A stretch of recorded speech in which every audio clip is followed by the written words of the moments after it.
पहलगाम में टेररिज्म का बहुत ही घिनौना रूप देखा। इन दुख की घड़ी जो मित्र देश हमारे साथ खड़े रहे, मैं उनका आभार व्यक्त करता हूं।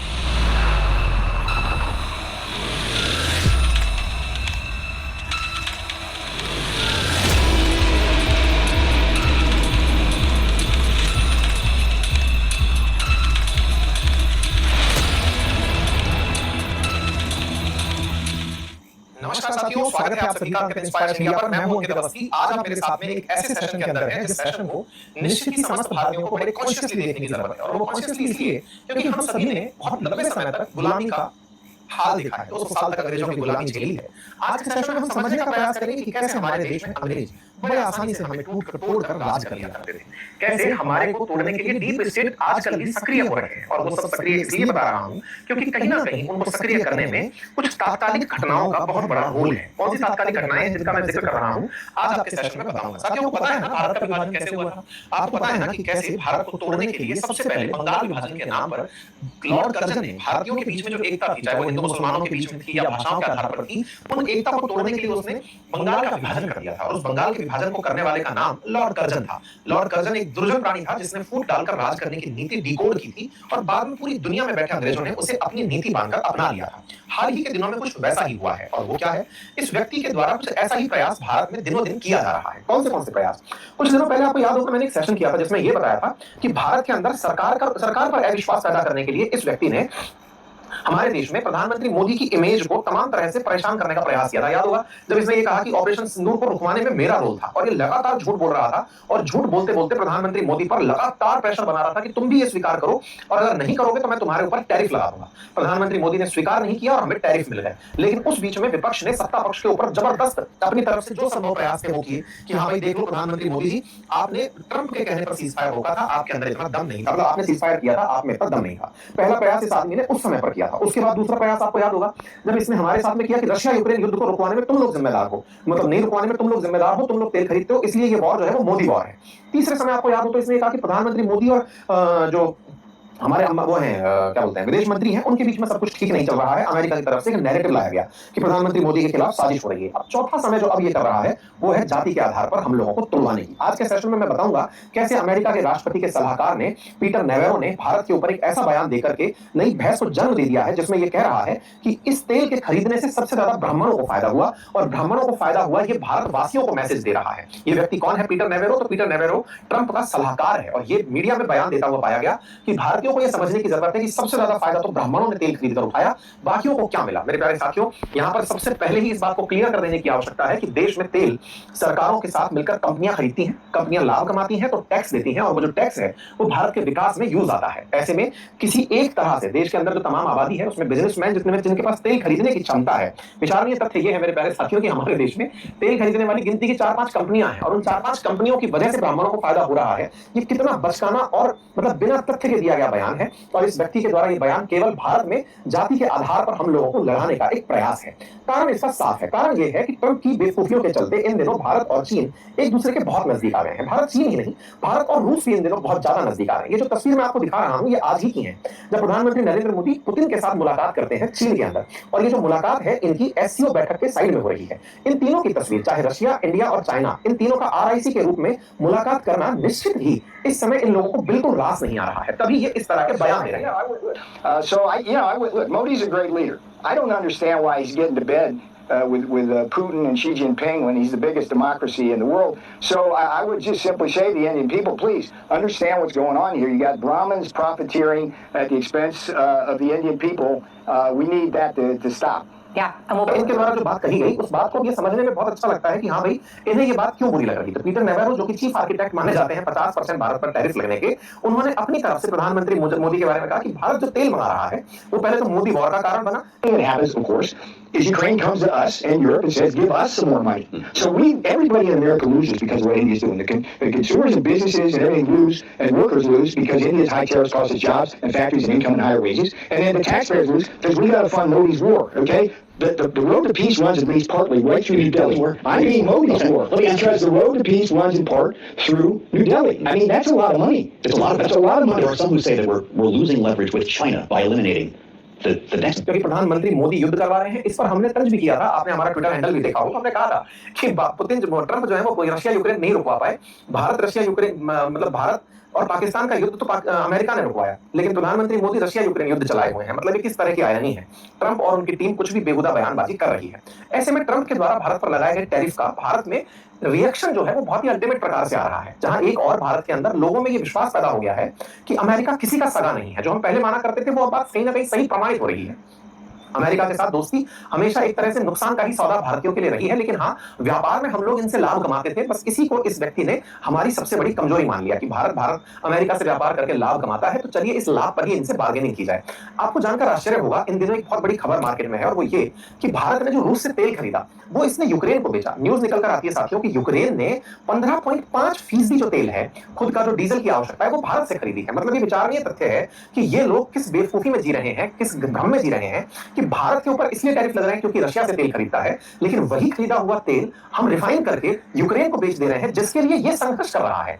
मतलब ये एक तरह से कहा जाएगा सबसे डम राष्ट्रपति कहा जा सकता है इस खबर के आधार पर, कि इसे यही नहीं पता चल रहा है कि इसके पीछे हो क्या रहा है, और अगर हो रहा है तो ये बहुत ही बड़े भ्रम में जी रहा है। खैर, फिलहाल के लिए आप लोगों के सामने कुछ तस्वीरें पेश कर रहा हूं। साथियों, इन तस्वीरों ने कल मीडिया पर जबरदस्त धमाल मचाया जब प्रधानमंत्री मोदी, पुतिन और शी जिनपिंग की तीनों के एक साथ मिलती हुई तस्वीरें आई, और इन तस्वीरों के बाद प्रतिक्रियाओं का दौर शुरू हुआ और कहा गया कि मल्टीपोलैरिटी इट्स कमिंग। लोग कहने लगे कि देख लो दुनिया वालों, ट्रंप के प्रभाव से तीनों देश एक साथ एकजुट हो गए हैं। हालांकि ये जो तस्वीर थी ये पुरानी थी। प्रधानमंत्री मोदी ने 2018 में जब मुलाकात की थी इन दोनों राष्ट्राध्यक्षों से, उस समय की तस्वीर थी, लेकिन कल इस तस्वीर ने पहले ही ये बता दिया था कि तीनों फिर से मिलेंगे और कैसा माहौल होगा जब मिल बैठेंगे तीनों यार। तो ऐसे में तीन यार जब मिले तो इंडिया, रशिया, चाइना की जो मुलाकात थी, ये तस्वीर का रिहर्सल कल हो चुका था और आज उसकी परिणति भी हुई। और वो परिणति जब हुई तो उस परिणति का ही परिणाम था कि ये व्यक्ति भारत के खिलाफ बयान दे दिया। भारत के खिलाफ बयानों में इस व्यक्ति ने हमारे कास्ट के ऊपर बयान दे दिया, कास्ट पॉलिटिक्स को करीब से छुआ और कहा कि भाई साहब, रशिया से तेल खरीदकर ब्राह्मणों को फायदा होता है। भारत में लोग इस बयान से पूरी तरह समझ गए कि अब तुम लोग किस हद तक नीचे उतर गए हो।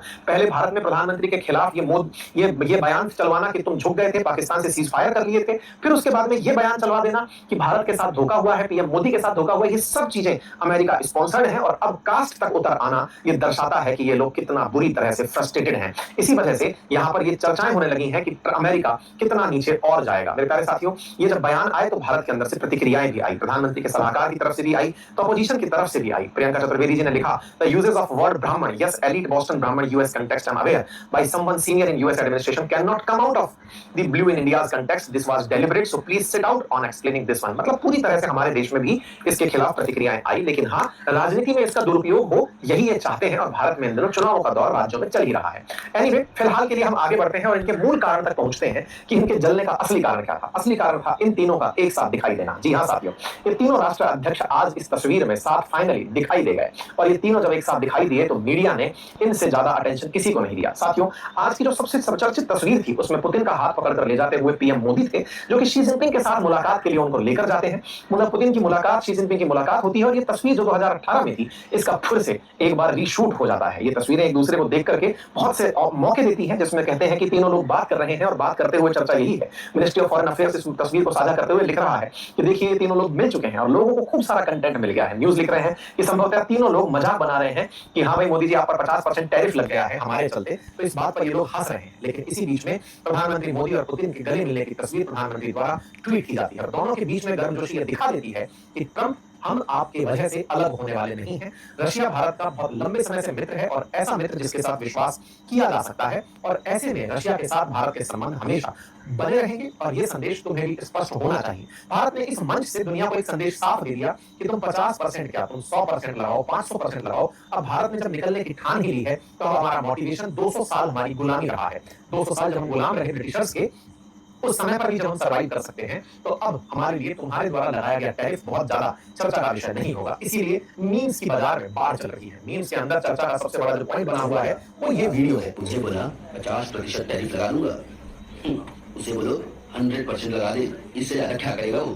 तरह तरह से लोग इनको कर रहे हैं। कुल मिलाकर के बात इतनी सी है कि ट्रंप का भारत आना कैंसिल होने की खबर हो, या फिर ब्राह्मणों का बयान देना हो, या हम पर 50% टैरिफ लगाना हो, इन सब के पीछे कहीं ना कहीं इन दोनों की मित्रता है। साथियों, इस मित्रता के साथ एक और वीडियो चर्चा में है, और वो चर्चा है, इस वीडियो को ध्यान से देखिएगा।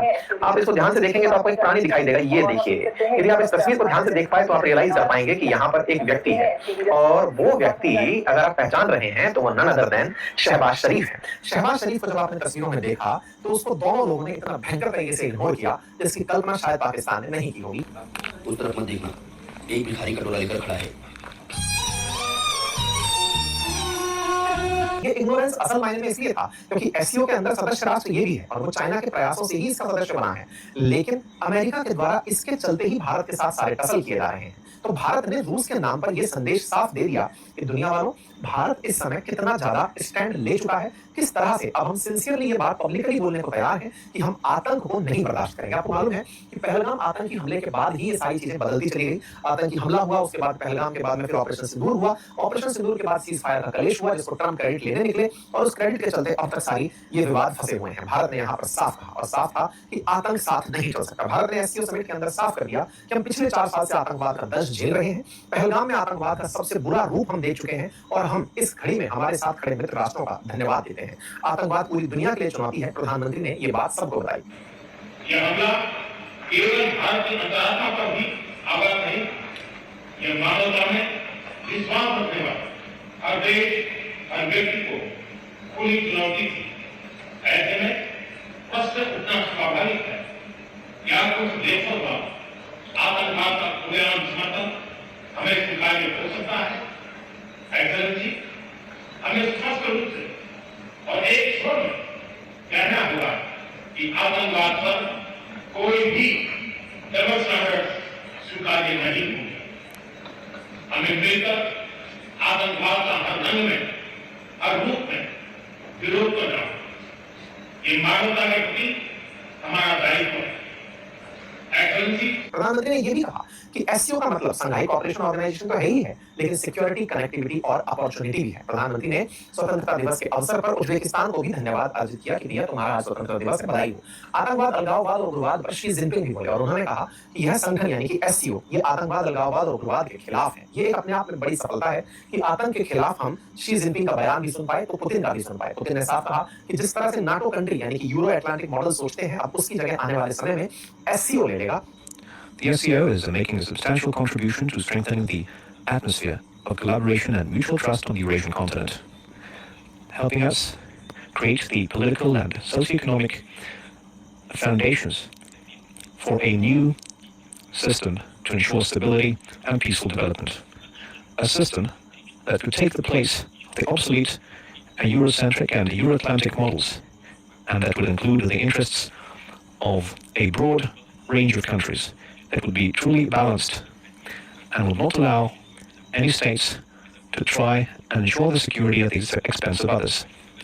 पुतिन ने इसके साथ साथ भारत की तारीफ, भारत और चीन की तारीफ रशिया यूक्रेन के मामले पर भी की। तो कुल मिलाकर के ये दुनिया को अब खुलकर सामने आ चुका है कि रशिया यूक्रेन के बीच जो भी है, हम रशिया के साथ किस तरह से खड़े हैं, ये पब्लिक के सामने आ गया है। चीन ने इस पूरे समिट के अंदर 281 मिलियन अमेरिकी डॉलर की ग्रांट भी ऑफर की, और वो ग्रांट असल में सहायता के रूप में सब राष्ट्रों को दी जाने तय की जाएगी। मेरे प्यारे साथियों, यहाँ से अब ये समझ में आता है कि इनका चिढ़ना इतना लाजमी क्यों है। इनके चिढ़ने से आप भी अब तक समझ चुके होंगे कि ये लोग असल में भारत को अपने तरीके से तोड़ मरोड़ कर रखना चाहते थे। इन्हें भारत का यूटिलिटेरियन बाजार चाहिए था। इन्हें आवश्यकता थी कि भारत का बाजार इन्हें मिले, अमेरिकी कंपनियां राज करें, और साथ में टैरिफ के नाम पर उसे हम दबा भी लें और अपनी सुप्रीमेसी वर्ल्ड के अंदर डिसाइड कर दें। फिलहाल के लिए इन्हें बड़ा झटका लगा है, और इस झटके को इस तस्वीर ने और सहायता दी है, और वो तस्वीर है जब प्रधानमंत्री मोदी और पुतिन एक साथ बैठकर कार में जाते हुए दिखाई देते हैं। ये तस्वीर कई मायने में बहुत सारे स्पष्ट संदेश देती है। ये संदेश है कि दुनिया वालों, अगर आपको लगता है कि रूस का साथ देना भारत का एकमात्र विकल्प था, इसमें यह गलती थी। नहीं, ये हमारा एकमात्र विकल्प है,